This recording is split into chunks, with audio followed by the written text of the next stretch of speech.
Bienvenue sur notre chaîne. Aujourd'hui, nous plongeons dans un sujet essentiel pour tout développeur SQL, les tables temporaires. Vous vous demandez peut-être pourquoi elles sont si importantes et comment elles peuvent optimiser vos requêtes. Nous allons voir dans cette vidéo comment définir les tables temporaires. Nous allons voir comment explorer les avantages d'utilisation pratique des tables temporaires. Nous allons également démontrer avec des exemples concrets comment les intégrer dans nos projets. Alors, que vous soyez débutant ou expert, cette vidéo vous donnera les astuces précieuses pour améliorer vos compétences SQL. Alors, restez avec nous et découvrons ensemble le pouvoir des tables temporaires. Les tables temporaires offrent plusieurs avantages et peuvent être utilisées dans divers scénarios.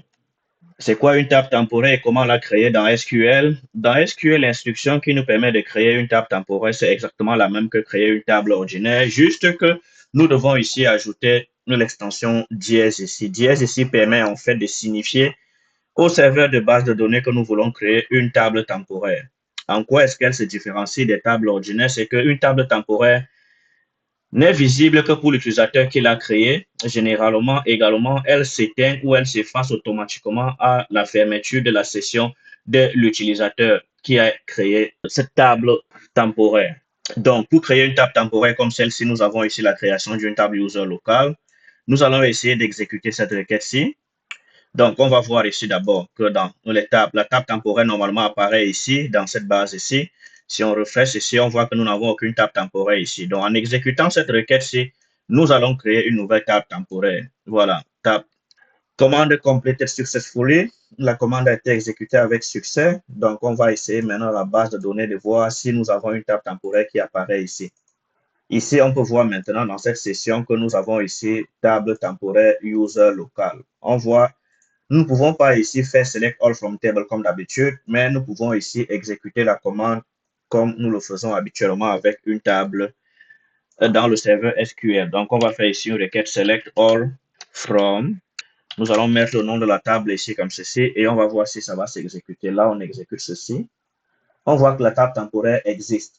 Donc, nous avons dit qu'une table temporaire n'est visible qu'à la session qu'il a créée. Ça veut dire que si nous créons une nouvelle session ici comme ceci, là, nous avons créé une nouvelle session. Si on exécute ça, on voit bien que la table temporaire n'existe pas en dehors de la session qu'il a créée. Pourtant, ici, notre table temporaire, bien évidemment, existe encore jusqu'à présent parce que la session n'a pas encore été fermée. Donc, ça, c'est l'une des particularités d'une table temporaire, c'est qu'elle n'est visible que dans la session qu'il a créée, en fait. Voilà. Nous pouvons également insérer les informations dans une table temporaire en utilisant exactement les mêmes instructions que nous avons précédemment utilisées pour insérer les informations dans une table, dans une base de données SQL. Donc, on doit ici avoir insert into le nom de la table, toujours avoir le dièse ici. Et ensuite, nous spécifions toutes les colonnes de notre table et les valeurs que nous voulons insérer dans notre table. Donc là, maintenant, si on exécute ceci, nous avons une row qui a été affectée. Si on réexécute notre commande comme ceci, on voit maintenant que nous avons une table temporaire qui possède une ligne qui a été insérée. Donc, voilà comment créer et utiliser une table temporaire dans un serveur de base de données SQL. Donc, la deuxième façon de créer une table temporaire, en fait, c'est en utilisant la commande select into.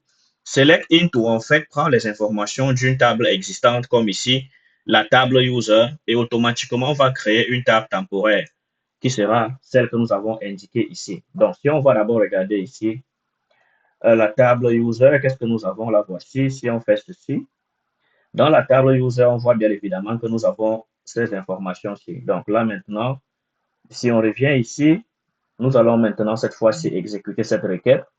Select into le nom de la table temporaire et ensuite nous allons déterminer dans quelle table, de quelle table nous voulons prendre les informations. Donc là, si on exécute ceci, donc 11 lignes ont été affectées. Maintenant, si on revient aux sections de table temporaire ici, on rafraîchit, on voit maintenant que nous avons une deuxième table temporaire qui apparaît dans cette section-ci. Donc là, on peut essayer de voir si nous avons les informations dedans. On va faire ici select all from user local 2. Donc, on exécute ça comme ceci. Et voilà, on voit bien que notre table temporaire ici contient toutes les informations que nous avons indiquées. Donc, voilà. Voilà en fait comment créer et utiliser une table temporaire. Maintenant, il existe également des tables temporaires globales qui peuvent être visibles même pour les utilisateurs dans une autre section. Ici, nous avons vu que dans cette session-ci, nous sommes incapables de voir cette table temporaire parce qu'elle n'existe pas, elle n'a pas été créée ici. Pourtant, ici, on voit bien que toutes nos tables temporaires sont visibles. Donc, pour créer maintenant une table temporaire qui sera visible dans toutes les sessions jusqu'à la fermeture, c'est que nous devons plutôt mettre ici 2 fois dièse. Donc, là, nous pouvons créer une table temporaire avec 2 fois dièse ici, user global. Nous allons mettre ici le primary key avec tous les champs dont nous avons besoin comme ceci. Si on réexécute cette requête-ci maintenant, on voit command completed successfully. Donc là, maintenant, si on rafraîchit ici, on voit maintenant que nous avons une nouvelle table temporaire ici qui apparaît comme ceci. Voilà, on voit user global. Maintenant, on va essayer d'exécuter une requête sur cette table qui a été créée ici en faisant comme ceci, select all from. Ça, voilà. Donc, si on exécute ça, on voit que la table est vide. Donc, si on va dans une autre session, par exemple, comme ceci, donc on voit qu'effectivement, cette table-ci, qui est une table globale, est visible dans d'autres sessions et est également visible dans la session qu'il a créée. Donc, une table temporaire globale est visible pour tous les utilisateurs qui ont une session ouverte, en fait. Jusqu'à la fermeture de toutes les sessions qu'il utilise, cette table temporaire sera visible également. Voilà. Donc, voilà une différence entre les deux. Maintenant, quels sont les avantages que nous avons des tables temporaires? Nous avons l'isolation des données. Elles permettent de stocker les données temporaires sans affecter les tables permanentes. Nous avons également parfois une performance améliorée. Ceci nous permet d'utiliser les tables temporaires pour réduire le nombre de lectures d'écriture sur les tables permanentes qui existent. Nous avons aussi la facilité de gestion car elles peuvent automatiquement être supprimées à la fin de la session, comme nous l'avons déjà dit. Nous avons également une flexibilité car elles peuvent être utilisées pour des calculs intermédiaires dans des grosses applications. Dans les cas d'utilisation pratique que nous avons, c'est le traitement de données intermédiaires, nous avons l'optimisation, par exemple, des performances. C'est le traitement des données intermédiaires car lors de l'exécution des requêtes complexes, les tables temporaires peuvent stocker des résultats intermédiaires pour simplifier les opérations.